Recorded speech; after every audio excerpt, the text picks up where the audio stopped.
Hello అండి. అందరికీ నమస్తే. Welcome back to our channel Radhika real vlogs. ఎలా ఉన్నారండి అందరూ? నేనైతే బాగున్నాను. మీరందరూ కూడా బాగున్నారని అనుకుంటున్నాను. సో, ఇక్కడైతే ఇది మొన్న షూట్ చేసిన వీడియో అనమాట. మార్నింగ్ పూజ అయితే అయిపోయింది. 3:30కి లేస్తే నాకు ఎగ్జాక్ట్ 6 కల్లా పూజ అంతా కంప్లీట్ అయిపోతుంది. ఇంకా నెక్స్ట్ పిల్లలకి లంచ్ బాక్స్ అయితే ప్రిపేర్ చేయాలి. స్కూల్ ఉంది కదా! సో, చూసారు కదా నా ముగ్గు. బయట కూడా దీపాలు పెట్టినాను. ఎందుకంటే ఎర్లీగా అయిపోయిందనమాట. సో, దీపాలు పెట్టి పూజ అయితే ఇలా చేసేసుకున్నాను. ఇంకా ఇక్కడైతే వచ్చేసి నేను ఇంకా మధ్యాహ్నము కర్రీ చేశాను. ఇది వచ్చేసి సండే రెసిపీ. సండే రోజు ఏం కర్రీ అంటే నాన్ వెజ్ వండొద్దు అని అనుకున్నాను. అందుకని చెప్పేసి నాన్ వెజ్ ఉండట్లేదు కాబట్టి ఏదైనా స్పెషల్ రెసిపీ ఉండాలి పిల్లలకి దట్టు ఈజీగా అయిపోవాలని అయితే అనుకొని చెప్పేసి ఇక్కడ టమాటా కుర్మా అయితే చేస్తున్నానండి నా స్టైల్లో. సో, మీరు కూడా చూసేయండి. అలాగే ఒక్కసారి ట్రై చేయండి. టేస్ట్ కూడా చాలా బాగుంది. ఈజీగా చేసుకోవచ్చు. మన ఛానల్‌ని అయితే ఎవరైనా ఫస్ట్ టైం చూస్తే ఫ్రెండ్స్ ఛానల్ అయితే సబ్స్క్రైబ్ చేసుకోండి. పక్కన గంట సింబల్ వస్తది కదా! అది క్లిక్ చేయండి. ప్రీవియస్ వీడియోస్ కూడా చూడండి. మీకు ఒకవేళ నచ్చింది అనుకుంటే సబ్స్క్రైబ్ చేసుకోండి. అలాగే మీకు ఎలాంటి వీడియోస్ కావాలనేది కూడా నాకు కామెంట్ బాక్స్‌లో కామెంట్ చేయండి. పక్కన గంట సింబల్ వస్తుంది కదా! అది క్లిక్ చేసి ఆల్ అనే ఆప్షన్ సెలెక్ట్ చేసుకుంటే మీకు నేను పెట్టిన వీడియో మాత్రం మీకు నోటిఫికేషన్‌లా కనిపిస్తుందనమాట. అండ్ ఇక్కడైతే ఇంకొక చిన్న విషయం ఏంటి అంటే మీకు వీడియో కనుక నచ్చితే ఒక లైక్ అయితే ఇవ్వండి. ఓకేనా? ఎందుకంటే మీరు ఇచ్చే లైక్స్ వల్ల ఇది ఇంకొంతమందికి అయితే రీచ్ అవుతుంది. సో, ఈరోజు మన వ్లాగ్‌లో వచ్చేసి నేను కొత్తగా తీసుకున్న ఒక ఐటెమ్ కిచెన్ ఐటెము అది కూడా షేర్ చేస్తాను. చూసేయండి. మనము లాంగ్ టర్మ్‌గా ఇప్పుడు చాలామంది వాడుతున్నారు కదా! నేను చాలా తక్కువ బడ్జెట్‌లో తీసుకున్నాను. సో, ఫస్ట్ నేను టెస్ట్ కోసం అనమాట. జెన్యూన్ రివ్యూ అయితే ఇస్తాను. ఇక్కడైతే నేనైతే ఇంకా కర్రీ కోసం అయితే చూపిస్తున్నాను చూసేసేయండి. ఫస్ట్ ఒక స్టవ్ పైన అయితే బాండి పెట్టేసాను కదా! సో, ఇందులో ఒక నూనె కొంచెం ఎక్కువగా వేసాననమాట. ఎందుకంటే టమాటా కుర్మా అని చెప్పేసి 2 పెద్ద ఉల్లిగడ్డలు అయితే కట్ చేసి పెట్టేసుకున్నాను ఆల్రెడీ. అది పెట్టేసి కొంచెం మగ్గించిన తర్వాత అల్లం వెల్లుల్లి పేస్ట్ మ్యాక్సిమము మనం నాన్ వెజ్‌లో కానీ ఇట్లాంటి వెరైటీస్ చేసుకున్నప్పుడు అల్లం వెల్లుల్లి ఫ్రెష్‌గా చేసుకొని వేసుకుంటేనే చాలా బావుంటది కర్రీ అసలు. బట్ నేనైతే ఫ్రెష్‌గా చేసుకోలేదు. నా దగ్గర రెడీగా లేవనమాట. అంటే అల్లము, వెల్లుల్లి 2 అయిపోయాయి. ఇప్పుడు తెచ్చుకోవాలి. ఆహ్, అందుకని ఉన్న పేస్ట్ అయితే వేసుకున్నాను.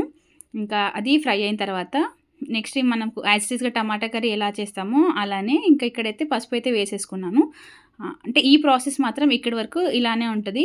సో, ఇది అందరికీ వచ్చిందే కదా! యాక్చువల్‌గా చాలామంది టమాటా కుర్మా కానీ, ఆలు కుర్మా ఇట్లాంటివి చేయాలంటే మనం భయపడతాము.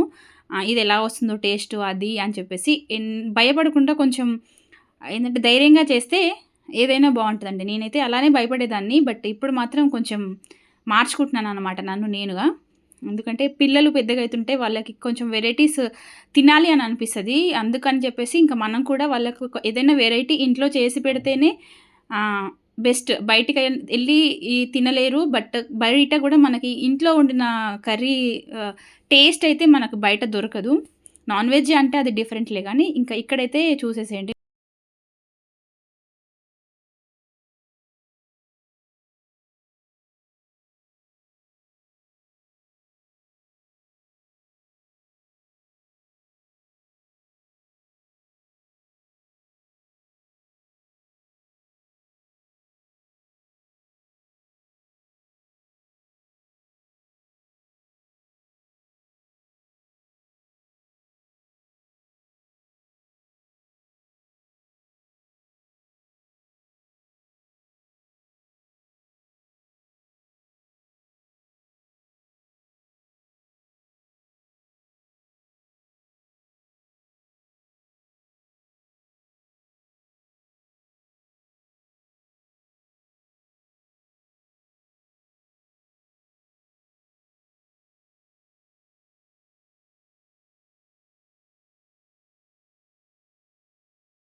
ఇంకా నెక్స్ట్ అయితే ఒక చిన్న క్యాస్టర్ ఐరన్ అయితే మన ఇంట్లోకి వచ్చిందనమాట.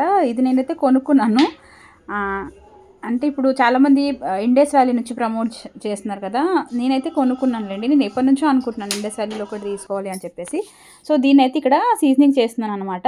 తీసుకొని చాలా 1 వీక్ ఎక్కువైపోయిందిలే, కానీ ఇంకా ఇప్పుడు వాడదామని అయితే అనుకున్నాను. ఫస్ట్ అయితే మనము ఎప్పుడైనా సరే ఐరన్ కడాయి ఫస్ట్ తీసుకున్నాము అంటే దాని మీద కొంచెం మన లిక్విడ్ ఉంటుంది కదండి, అది వేసి ఫస్ట్ దాన్ని నీట్గా తోముకోవాలి.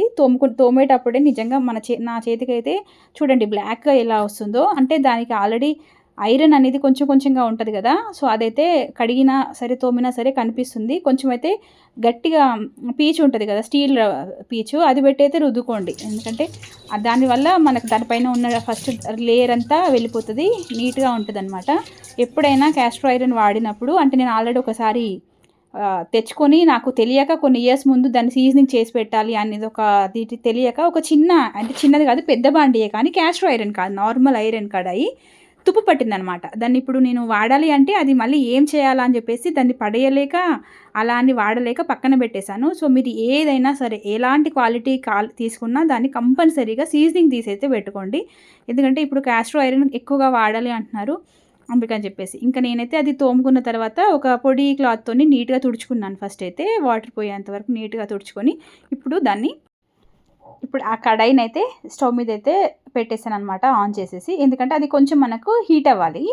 హీట్ అయిన తర్వాత మనం ఇంట్లో ఏ నూనె వాడితే అది, నేను ప్రజెంట్ అయితే పల్లి నూనె వాడుతున్నాను. అదైతే వేసేసి మొత్తం ఈవెన్గా, అంటే మనకు ఆ సర్ఫేస్ ఏదైతే పైన ఏరియా ఉంటుందో ఆ ఏరియా మొత్తం కవర్ అయ్యేటట్టు ఫుల్గా అప్లై చేసుకోవాలన్నమాట.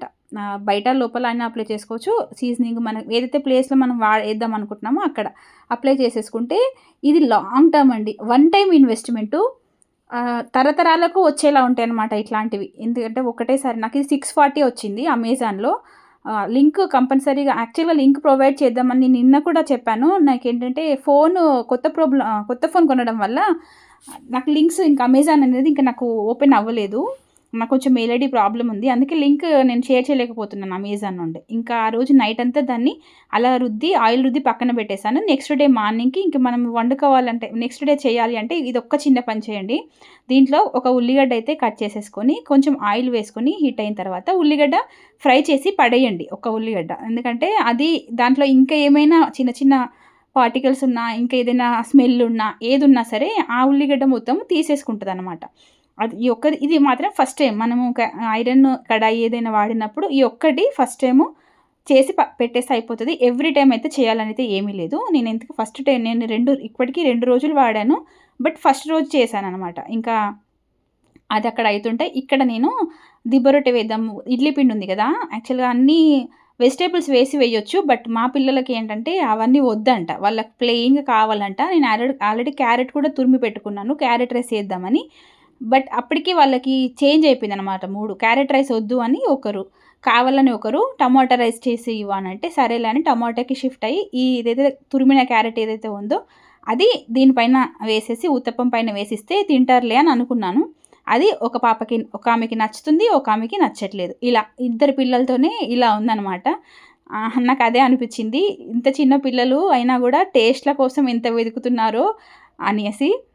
సో ఎవరికి నచ్చినట్టు వాళ్ళకి వేసిస్తేనే వాళ్ళు సాటిస్ఫైగా తింటారు. లేదు అంటే అక్క చెప్పిందే నువ్వు చేసావు, చెల్లి చెప్పిందే చేసావని ఇది ఒక కాంపిటీషన్. ఇంకా ఇక్కడైతే నేను ఏమీ వేయలేదు, జస్ట్ కొంచెం సాల్ట్. ఎందుకంటే ఎప్పుడైనా ఇడ్లీ పిండి ఎక్కువ చేసుకుంటాను 2 డేస్కి సరిపడా, కాబట్టి నేను మొత్తానికి సాల్ట్ కలపను. మనకి ఏదైతే కావాలనుకుంటామో, ఎంత క్వాంటిటీ ఇడ్లీకి అయితే ఎంత తీసుకోవాలి, నెక్స్ట్ డేకి ఎంత వాడుకోవాలనుకుంటామో దానికి సరిపడా మాత్రమే ఉప్పు అయితే వేసి కలిపి మంచిగా కాసేపు ఎక్కువగా కలిపాను అనమాట. ఈ బ్యాటర్ కూడా ఏదైనా కలపడంలోనే ఉంటుందండి. కలపడంలో మనము ఎక్కువగా దాన్ని షేక్ చేస్తూ ఉంటే మనకు సోడా వేయకున్నా సరే అయినా కూడా చాలా బాగా వస్తాయి ఇడ్లీలు అయినా సరే, ఏదైనా సరే. ఇంకా కలిపైతే పక్కన పెట్టేసుకున్నాను కదా. ఇప్పుడు మళ్ళీ ఈ ప్యాన్లో ఉన్న ఉల్లిగడ్డ అయితే తీసి వేసేసాను. బట్ ఎందుకైనా మంచిదని మళ్ళీ ఒక్కసారి అయితే తోముకొని స్టవ్ పైన పెట్టేసుకున్నాను అనమాట. ఎందుకంటే నైట్ అంతా ఆయిల్తో ఉంటుంది కదా, నాకు ఎందుకో అలానే వాడొద్దని ఒక చిన్న డౌట్. ఎవరైనా ఈ వీడియో చూస్తే మాత్రం కామెంట్ చేయండి. ఎందుకంటే నెక్స్ట్ డేకి కూడా దాన్ని తోమి వాడాలా. అలా వాడితే ఏంటంటే నాకు ఏమనిపించిందంటే, ఇంట్లో ఉన్న బొద్దింకలు చిన్న చిన్నవి ఉంటాయి కదా, ఇన్సెక్ట్స్, అవి తిరుగుతాయి కదా ఎట్లయినా, అట్లా ఏమైనా తిరిగి ఉంటాయి కాబట్టి అని చెప్పేసి తోమి అయితే పెట్టుకున్నాను అనమాట. మళ్ళీ ఇంకా ఇక్కడైతే ఊతప్పం అంటే నేను బ్రేక్‌ఫాస్ట్ టైం పిల్లలకు కూడా టైం అయితుంది స్కూల్‌కి. ఇంకా హడావిడిగా ఫస్ట్ వాళ్ళకైతే బ్రేక్‌ఫాస్ట్ చేద్దాము అని చెప్పేసి ఇంకా వేసేస్తున్నాను. ఇంకా ఈలోపైతే మా చిన్న పాప అయితే లేసిందనమాట. సో, తననంట ఎత్తుకొని వస్తేనే లేస్తదంట, లేకపోతే లేవదంట. సరేలే అని చెప్పేసి ఇది ఒక 6 మంత్స్ అయింది ఈ అలవాటు తను మానుకొని. మళ్ళా ఎందుకో సడెన్‌గా అమ్మ వచ్చి ఎత్తుకో అనంటే సరేలే అని చెప్పేసి ఇంకా పోయి తనని తీసుకొనైతే వచ్చేసాను. నాకు ఈలోపు ఆ పాన్ కూడా హీట్ అయింది. అందుకని చెప్పేసి నేను మామూలుగా కొంచెం దొడ్డుగానే వేసుకున్నాను ఫస్ట్ వన్. నేను మర్చిపోయాను. ఫస్ట్ టైం వేసినది పాడైపోతది అని చెప్పేసి మర్చిపోయి థిక్‌గా వేసాననమాట. లేదు అనంటే అంత థిక్‌గా వేయకపోయేదాన్ని. కొంచెం క్యారెట్ తురుము కూడా వేసేసాను. అంటే ఇంకా బాగా వస్తది అన్న ఓవర్ కాన్ఫిడెన్స్ అనుకుంటా ఐ థింక్. నాకు తర్వాత వరకు కూడా ఎలగలేదు. అరే ఇది ఫస్ట్ డే కదా నేను చేస్తున్నది. ఫస్ట్ డే అట్లా ఇట్లా కరెక్ట్‌గా వస్తది అని. బట్ కరెక్ట్‌గా వచ్చిందండి. చూసారు కదా అసలు. ఫస్ట్ డే అయినా సరే కానీ కొంచెం అంటే కొంచెమే అది డిస్టర్బ్ అయింది కానీ కరెక్ట్‌గా అంటే పర్ఫెక్ట్‌గా వచ్చింది. నాకు అసలు అది కూడా వేస్ట్ కాలేదు. నేను చాలా కొన్ని వీడియోస్‌లో అయితే చూసాను. ఫస్ట్‌ది ఖచ్చితంగా పాడైపోతది అది వేస్టే అని గానీ నాకైతే పాడవలేదండి. కరెక్ట్‌గా వచ్చింది. బికాజ్ ఆఫ్ మరి సీజనింగా లేదంటే మంట మనం హైలో, లోలో పెట్టుకోవడం వల్లనో తెలీదు. నేనైతే మీడియం ఫ్లేమ్‌లో పెట్టే చేశాను. ఇంకా పక్కన అంతే అన్నం అయితే రెడీ అయిపోయింది. అన్నం కూడా ఇత్తడి గిన్నెలో వండాను చూసారు కదా! సో, నేనైతే ఈ మధ్య కొంచెం కుకింగ్ యుటెన్సిల్స్ వాడడం అనేది అల్యూమినియం చాలా తగ్గించేస్తున్నాను. మ్యాక్సిమం స్టీల్ ఆరెల్స్ ఇట్లా స్టీల్ వాడుతున్నాను అంతే. ఇంకా మట్టి దగ్గరికి వెళ్ళలేదు. కొందాము అనుకున్నాను కానీ ఇంకా తీసుకురాలేదు. బట్ 2 మట్టి పాత్రలు కూడా తెచ్చుకోవాలి. ఎందుకంటే హెల్త్ ఇప్పుడు చాలా ఇంపార్టెంట్ కదా! మనకంటే ఎక్కువ పిల్లలకి. ఎందుకంటే మనము చిన్నగున్నప్పుడు నేను అనుకుంటాను కాస్తో కూస్తో హెల్తీ ఫుడ్ తిన్నాము గానీ, ఆ ఉన్న 25 మనం ఉన్న లైఫ్‌లో ఒక కనీసం 20%, 25%లో తిన్నాము గానీ, ఇప్పటి పిల్లలకు బై బర్త్ నుంచే వాళ్ళకి మనము హెల్తీ ఫుడ్ ఇవ్వట్లేదు అనేసి. అంటే ఫుడ్‌లో హెల్తీ లేదు, వంట చేస్తున్న వాటిలో హెల్తీ లేదని చెప్తున్నారు కాబట్టి, కొంచెంలో కొంచెమైనా ఇవన్నీ వన్ టైమ్ ఇన్వెస్ట్‌మెంటే కాబట్టి కొంచెం మనము వేరే ఖర్చులు ఇంకేమైనా ఉంటే తగ్గించుకొనైనా గడే సరే మీరు చిన్న చిన్నగా ఇంట్లో వంట సామాన్లు మాత్రం మార్చుకోండి. ఇది నా రిక్వెస్ట్ అంతే. నేనైతే అలానే చేస్తున్నాను. ఇప్పుడు ఫస్ట్ టైం ఇది అయితే తీసుకున్నాను. చూద్దాము దీన్ని ఎలా ఉంది, ఏంటి నాతోనవుతదా? అంటే వెయిట్ ఎక్కువ ఉంటదంటారు కదా! సో, నాతోనవుతదా? కాదా? క్యాస్టర్ ఐరన్ కంపల్సరీ తీసుకుందామా? లేకపోతే స్టీలా? నెక్స్ట్ ఏంటంటే నాకు ఫ్రై ప్యాన్‌ది ఒకటి తీసుకోవాలి. నా దగ్గర స్టీల్ క్యాస్టర్ ఐరన్ ఉంది అది సారీ స్టెయిన్‌లెస్ స్టీల్ ఉంది కదా కడాయి. అందులో కర్రీస్ వండుతున్నాను. కాకపోతే ఏందంటే ఏదైనా పిల్లలకి మార్నింగ్ ఫ్రైస్ చేసేటప్పుడు కొంచెము చిన్న కర్రీస్ చేసేటప్పుడు నాకు కరెక్ట్ లేదనమాట. అది ఐరన్‌ది తీసుకోవాలా? లేకపోతే స్టీల్ తీసుకోవాలా? ఈ 2 మధ్య కన్‌ఫ్యూజన్‌లో ఉన్నాననమాట నేనైతే. సో, ఏది తీసుకోవాలి అని మాత్రం ఆలోచిస్తున్నాను. మీకైతే ఐడియా ఉంటే నాకు కొంచెం బెస్ట్ సజెషన్ అయితే ఇవ్వండి. ఒక 1 వీక్ అయినా టైం తీసుకుంటాను. డిసెంబర్‌లో అలా బుక్ చేసుకుంటాను పర్వాలేదు. ఇప్పుడు అంత అర్జెంట్ ఏమీ కాదు. ఎందుకంటే ఒక వస్తువు కొన్నాము అంటే దట్టు ఇట్లాంటివేంటంటే మన లైఫ్ టైమ్ మన జీవితకాలం ఉంటాయి మన ఎంబడే కాబట్టి కొంచెం ఆలోచించి తీసుకోవడంలో ప్రాబ్లమ్ లేదు కదా! సో, ఎవరైనా నాకు ఒక చిన్న సజెషన్ అయితే ఇవ్వండి. చూసారు కదా! ఇంకా సెకండ్ వన్ కూడా వేశాను. ఎంత ఫ్లఫీగా వచ్చిందో అసలు. చాలా మంచిగా వచ్చిందనమాట లావుగా. న మనం నాన్ స్టిక్ అంటాం కానీ నాన్ స్టిక్ కన్నా కూడా నాకు భలే అనిపిచ్చిందసలు. ఇంకా మొత్తానికైతే ఇలా నేనైతే నా కుకింగ్ ఎక్స్‌పీరియన్స్, నా వెరైటీస్ మీకైతే షేర్ చేశాను. సో, ఇప్పటి వరకు చూసినందుకు thank you so much for watching this video అండి.